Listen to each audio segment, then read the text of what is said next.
Selamat pagi Sobat Humas, bersama lagi dengan saya AKBP Cecep Susatya, Kasubdit Multimedia Bid Humas Polda Jatim dalam acara Podcast Polda Jatim.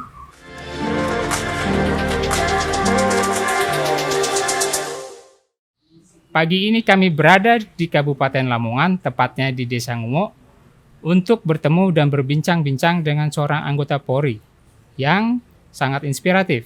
Selain beliau bertugas sebagai anggota polisi, beliau juga memiliki kesibukan dalam mengurus orang dengan gangguan kejiwaan atau ODGJ, yaitu Bapak Aibda Purnomo. Selamat pagi Pak Purnomo. Selamat pagi Kemendan, Assalamualaikum. Waalaikumsalam warahmatullahi wabarakatuh. Silakan dilepas maskernya. Tadi kita sudah melalui prokes yang cukup ketat. Pak Purnomo, bisa dijelaskan kepada netizen ataupun Sobat Humas, perkenalan diri lah istilahnya. Namanya siapa, bertugas di mana? Monggo. Assalamualaikum warahmatullahi wabarakatuh. Selamat siang para netizen Humas Polda Jatim. Alhamdulillah kami mohon izin memperkenalkan diri. Nama Aibda Purnomo Kemendan. Kami dinas di Kanit Bin Polmas Polres Lamongan. Siap. Memiliki Yayasan Berkas Bersinar Abadi ya Pak ya? Sudah sejak kapan tuh Pak? Siap, mohon izin Kemendan. Alhamdulillah kami sebagai anggota Babin Kamtibmas Kemendan. Awalnya kami sebagai anggota Babin Kamtibmas yang mana atas perintah pimpinan kami harus selalu ada dan hadir di tengah-tengah masyarakat. Jadi 6 tahun yang lalu Kemendan, 6 tahun yang lalu kami selaku anggota Babin Kamtibmas kami mendirikan sebuah yayasan yang mana yayasan itu sudah legal dan berbadan hukum dengan nama Yayasan Berkas Bersinar Abadi. Singkatan apa nih Pak, Berkas Bersinar? Ya, jadi berkas itu berbagi ikhlas Kemendan. Jadi kita mengajak siapapun masyarakat dimanapun untuk belajar ikhlas untuk diri sendiri juga untuk orang lain. Bergerak di bidang apa nih Pak yayasannya nih Pak? Kalau yayasan kami bergeraknya khususnya di bidang sosial Kemendan. Alhamdulillah kami ada merawat, kami ada mendidik adik-adik yatim piatu yang setiap sore semenjak pandemi kami siapkan tempat untuk sekolah Kemendan, les, yang mana alhamdulillah sudah ada 6 guru untuk mengajar mereka. Di Yayasan Berkas Bersinar Abadi juga kami ada yang namanya ojek gratis Kemendan. Jadi ojek gratis itu ada di 8 kecamatan kota, kecamatan di Lamongan Jawa Timur, yang mana ojek gratis itu setiap hari harus antar jemput adik-adik sekolah Kemendan. Namun kita pilih Kemendan.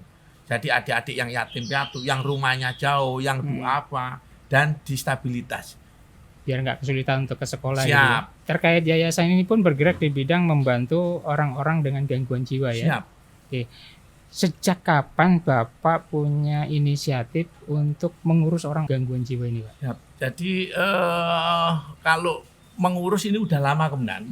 Namun untuk menampungnya ini kita instan itu 1 tahun ini Kemendan. Jadi orang-orang dengan gangguan jiwa atau orang-orang terlantar kita tampung di rumah karena semakin banyak masyarakat Indonesia ini yang menggunakan kecanggihan teknologi.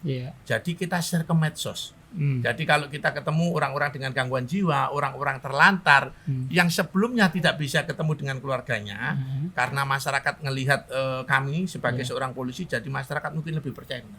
Jadi pada saat kami menemukan orang-orang dengan gangguan jiwa, orang terlantar, kami mandikan dulu benar. Kami bersihkan karena terapi yang paling bagus itu terapi mandi. Kalau sudah kita mandikan, kita potong rambutnya, sudah 1 minggu sudah bisa kita ajak komunikasi. Baru nanti saya up ke media sosial dengan menggunakan baju kepolisian karena masyarakat akan lebih percaya benar. Karena dengan adanya medsos yang canggih ini kejahatan juga canggih benar. Jadi kami sampaikan bahwasannya kami menemukan dan merawat. Namun alhamdulillah respon masyarakat luar biasa. Jadi per 6 tahun kemudian, per 6 tahun ini kami pampang foto-foto orang-orang dengan gangguan jiwa yang sudah berhasil kita antarkan pulang itu kurang lebih hampir mendekati nilai 200 kemudian. Wah, 200 orang 200 ya? orang itu yang sudah kita dalam pulang. kurun waktu 6 tahun 6 ini. tahun. Dengan bantuan media sosial Siap, seperti bantuan Facebook, siap, YouTube gitu siap, ya. Siap. Alhamdulillah sekali.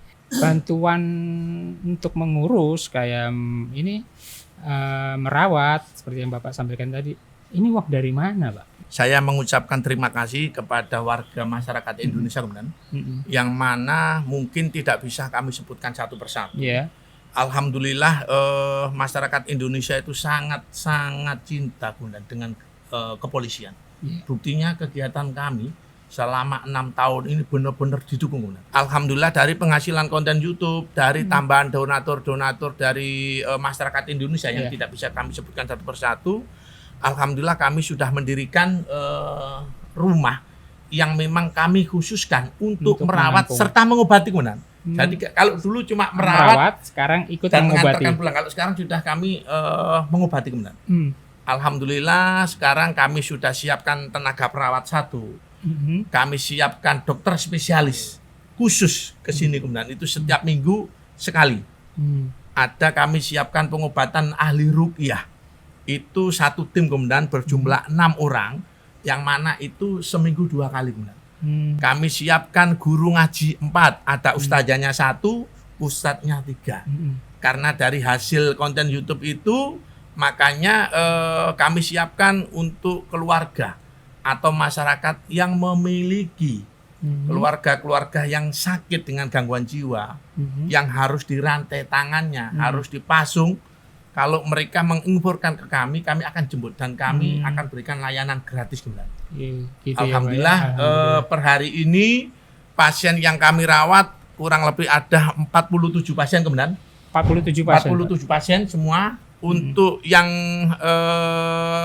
tidak berbayar, kita jamin gratis seluruhnya. Itu ada 19 masuk 1 berarti 20 kemudian. Jadi karena kekuatan media sosial, begitu ada orang gangguan jiwa, ada orang terlantar di jalanan, mereka langsung menghubungi kami kemudian. Mudah ya Pak ya jadinya. Mudah, siap. Jadi untuk setelah cari tempat. menghubungi, kita jemput, kita rawat kemudian. Terus Pak, dari konten YouTube ini, saya pernah sempat lihat ya Pak ya konten YouTube Bapak. Itu Bapak mencarinya di pinggir jalan, di mana-mana, beberapa daerah juga ya Pak ya, sampai ke Jawa Tengah kalau nggak salah Pak ya. Nah, dari kegiatan Bapak ini, ada nggak peran dari dinas sosial setempat ataupun pemerintah daerah dalam memperhatikan program Bapak ini? Siap. Jadi kami mengucapkan terima kasih kemudian. Kami mengucapkan terima kasih kepada dinas terkait kemudian. Kami ucapkan ke dinas sosial segala macam. Alhamdulillah kemarin banyak dibantu berarti dinas sosial nih Pak ya. Kemarin kami sempat ke dinas sosial kemudian untuk melaksanakan kerjasama MOU. Jadi kami tidak minta apa-apa kemudian dari dinas sosial. Alhamdulillah kami juga tidak mau merepotkan. Kami cuma meminta bahwasannya untuk diberikan kemudahan kemudian. Jadi seandainya kami nanti menemukan orang dengan gangguan jiwa yang mana mereka harus kita pulangkan, kan harus ada sidik jari kemudian.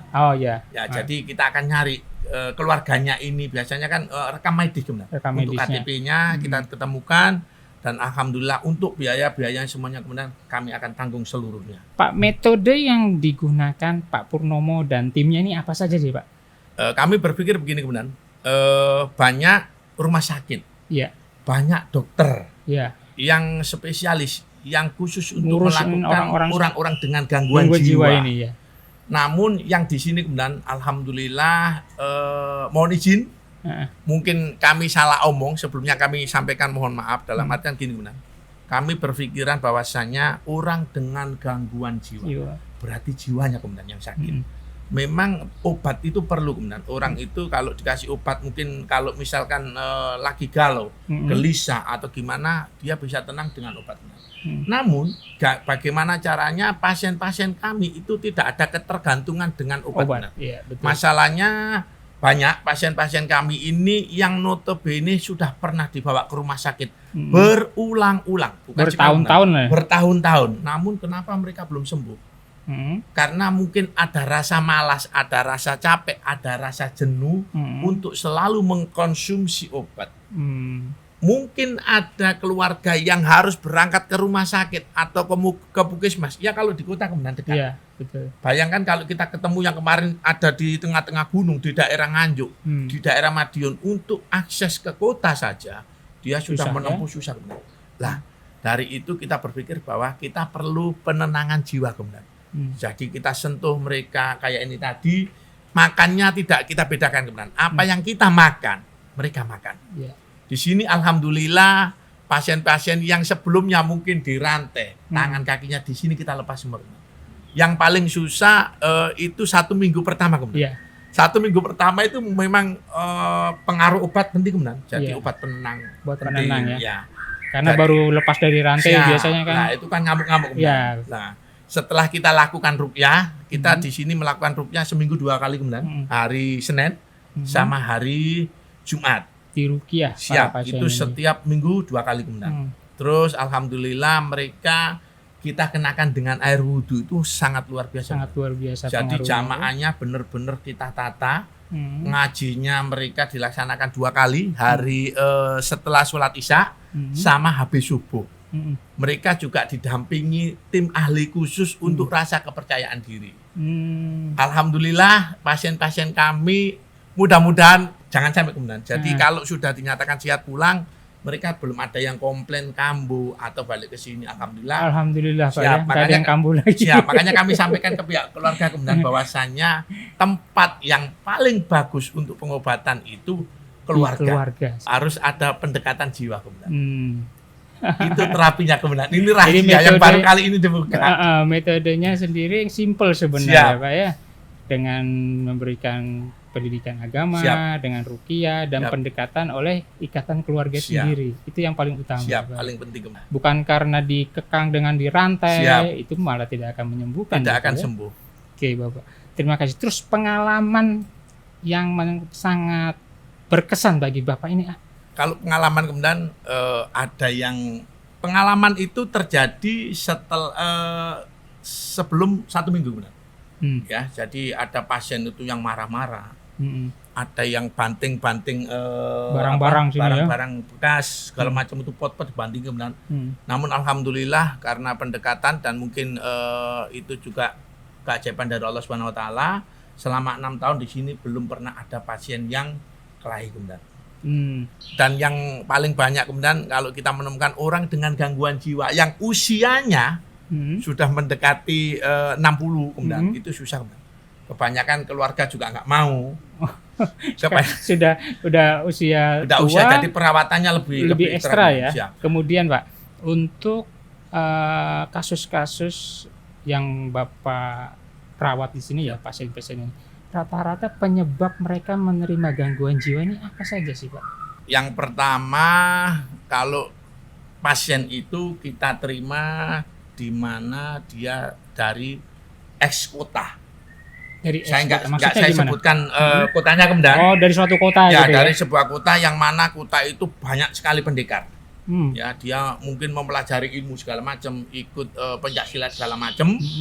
Dikasih amalan kemudian, mungkin dikasih amalan ya, mungkin disuruh baca apa 10 karena mereka itu kepingin jadi pendekar yang lebih, ditambah amalannya ya, ditambah lagi amalannya akhirnya ngeblank kemudian. Ada beberapa mahasiswa juga di sini, insya Allah kita rawat 3. Di sini ini mungkin terlalu berpikir tidak bisa dipaksa kemudian. Begitu dapat skripsi mendekati akhir, ngeblank kemudian. Ngeblank, stres. Ada 3. Gara-gara bikin skripsi stres jadi. Terus ada yang narkoba kemudian. Jadi terima juga pasien-pasien yang ketergantungan narkoba ya Pak ya. Tapi kami tidak tahu kemudian kalau itu pasien ketergantungan. Taunya keluarga mereka memang mengalami gangguan kejiwaan.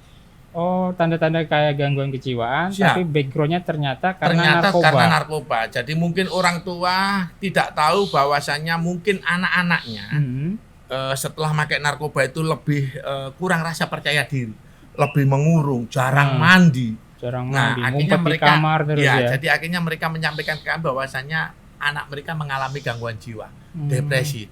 Ternyata setelah komunikasi sama kita, dulunya pernah pakai segala macam. Alhamdulillah di sini bisa berhenti total. Bisa sembuh total. Bisa sembuh total. Kejiwaannya kembali normal ya Pak ya. Alhamdulillah. Kemudian Bapak, Untuk ODGJ yang tadi dikatakan sembuh, alhamdulillah sudah tidak ada yang kembali. Siap. Ya Pak ya. Terus ada menerima ODGJ wanita juga Pak ya, saya dengar ya. Tadi yang ada yang hamil. Siap. Ya gitu ya. Jadi gini Komandan, untuk karena kita ngerawat orang dengan gangguan jiwa tidak bisa diprediksi. Iya. Jadi aslinya kami itu khusus untuk menampung, merawat dan mengobati orang-orang dengan gangguan jiwa laki-laki Komandan. Tadinya laki-laki saja. Laki-laki, namun kita nggak bisa memilih Komandan. Iya. Kadang-kadang kalau udah di lapangan kita ngelihat di jalan ada ibu-ibu, anak muda mungkin yang itu sudah, yang perempuan segala macam. Alhamdulillah kemarin kita sempat per hari ini yang kita tampung di sini kemudian ada 4. Ada 4 ya. Ya itu seluruhnya dijalankan kemudian. Tidak kita sampai hari ini yang tidak kita ketemukan nama alamatnya 2, yang 2 sudah ketemu, namun memang pihak keluarga nolak gitu ya. Bukan menolak kemudian. Yang mungkin lebih baik dirawat di tempatnya Pak Purnomo aja. Karena mungkin masih belum yakin ya Pak ya. Jadi alhamdulillah dengan adanya Mbak kita terbantu benar. Jadi ada yang bantu masak. Ada bantuin masak ya. Dengan adanya ADGD dari perempuan pun akhirnya juga bisa bantu dalam tugas ini ya Pak ya. Ada yang kabur nggak nih Pak? Nah kalau kabur itu ada Komandan. Kabur itu ada tapi itu cuma 1 minggu awal Komandan. Pada saat mereka kita temukan, pada saat mereka sudah rutin mandinya, kita paksa mandi rutin, sholatnya, itu pasti kabur, berusaha kabur. Namun setelah melewati 1 minggu, dalam artian masa transisi, masa transisi dari masa yang biasa bebas, sekarang lebih teratur. Nah itu mereka berupaya untuk kabur. Pengen bebas lagi. Ya, nah mereka setelah dikasih, ya itu pentingnya obat kemudian.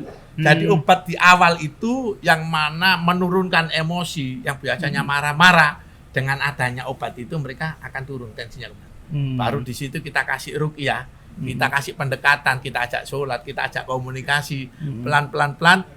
Ada beberapa pasien yang dulunya kabur kemudian. Namun setelah nyaman kita tanya, sampai mau kabur lagi enggak? Mereka pulang nggak mau pulang. Mereka malah pengen di sini aja. Ya. Makannya teratur, enak-enak gitu. Hambatan yang paling berarti bagi Pak Purnomo ini? Untuk hambatan kita perlu tempat.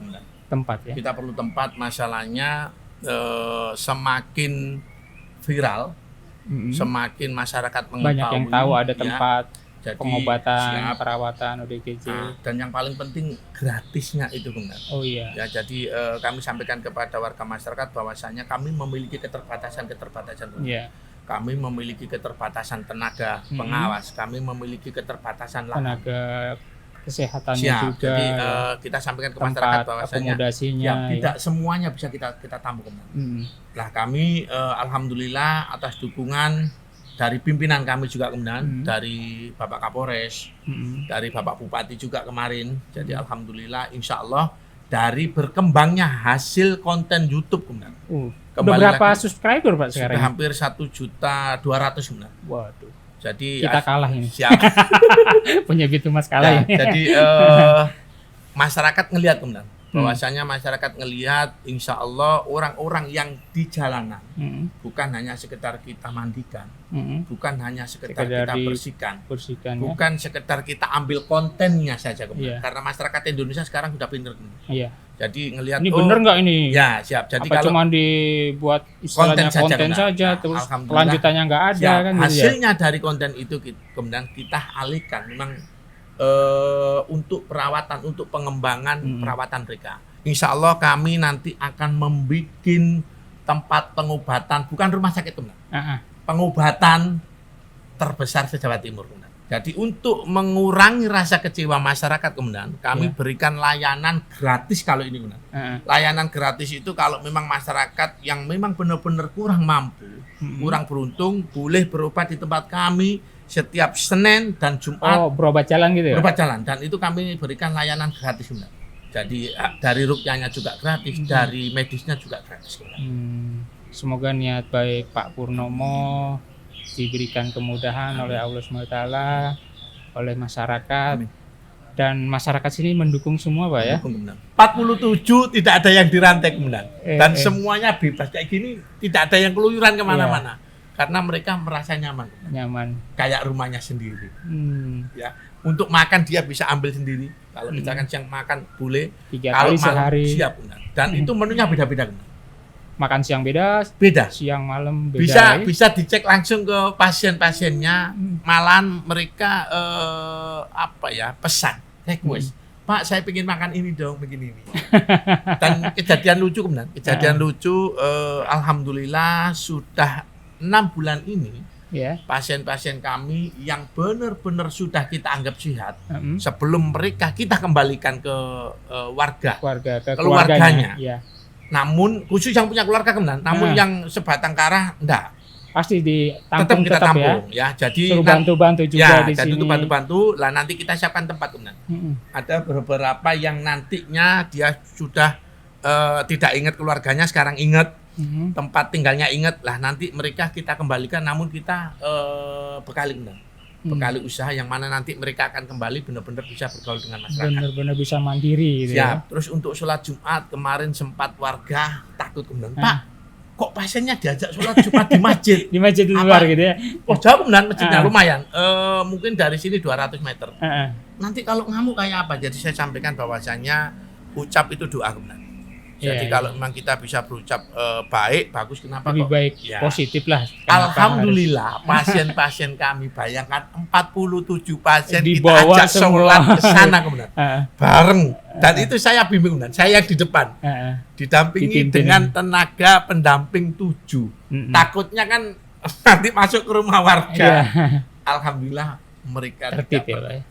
Dan mudah-mudahan tidak ada kejadian selamanya kemudian. Amin, jadi alhamdulillah berangkatnya kita bareng, pulangnya juga bareng. Itu pun kita kasih hadiah kemudian. Kita kasih hadiah begini, Mas, Pak, kan ada yang lebih, ada yang tua, ada yang Mas, muda, Pak, siapa yang nanti pulang sholat Jumat, rapi kembali lagi, saya tanya minta apa? Ada yang Pak minta minum susu, Pak ada yang minta dibuatkan jus, kita kasihkan kemudian.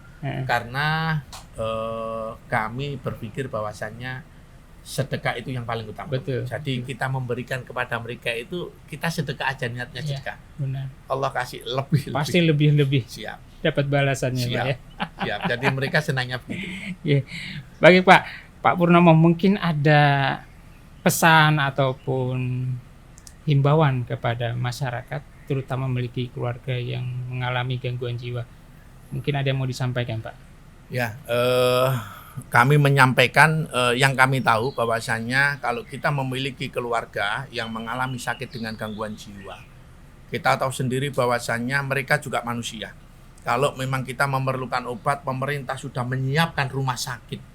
Fase-fase itu semuanya gratis benar.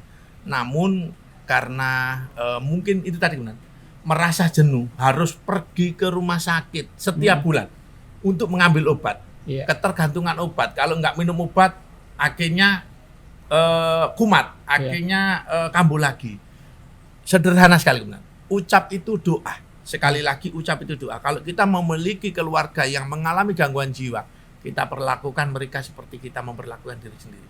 Jangan pernah ada yang nama pasung. Kalau sudah dipasung itu berarti menganggap mereka tidak akan bisa sembuh selamanya. Dan yang luar biasa kemudian mohon izin dalam artian kalau kita agama manapun mengajarkan kita untuk berbuat baik. Saya punya berprinsip, punya pikiran bahwasannya kalau kita menolong orang lain kemudian, sedang orang lain yang kita tolong itu tidak mengucapkan rasa terima kasih ke kita pasti marah kemudian. Wajar kemudian, karena kita juga manusia. Pada saat kita menolong orang lain dan orang lain yang kita tolong itu tidak mengucapkan terima kasih, ada perasaan rasa kecewa, dongkol segala macam. Namun kalau kita menolong orang dengan gangguan jiwa, yang mana orang itu dengan gangguan jiwa, di situ insya Allah kita akan punya pikiran ikhlas. Karena apa? Karena kalau kita menolong mereka, kita tidak bisa mengharap, oh kamu nanti mengucapkan terima kasih ke saya, oh nanti kamu mengasih imbalan ke saya, bukan. Disitulah insya Allah muncul rasa ikhlas. Dan di mana ada rasa ikhlas, keajaiban datang.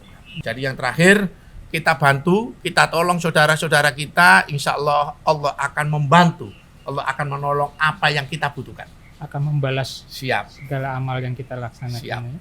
Demikian bincang-bincang kita pada pagi hari ini. Semoga rekan-rekan Sobat Humas bisa terinspirasi dengan acara podcast kita kali ini. Dan jangan lupa dukung channel kami dan juga channel Pak Purnomo. Apa Pak? Purnomo Belajar Baik. Purnomo Belajar Baik. Siap. Dan channel kami Bit Humas Polda Jatim. Jangan lupa subscribe, like, dan share. Terima kasih. Wassalamualaikum warahmatullahi wabarakatuh.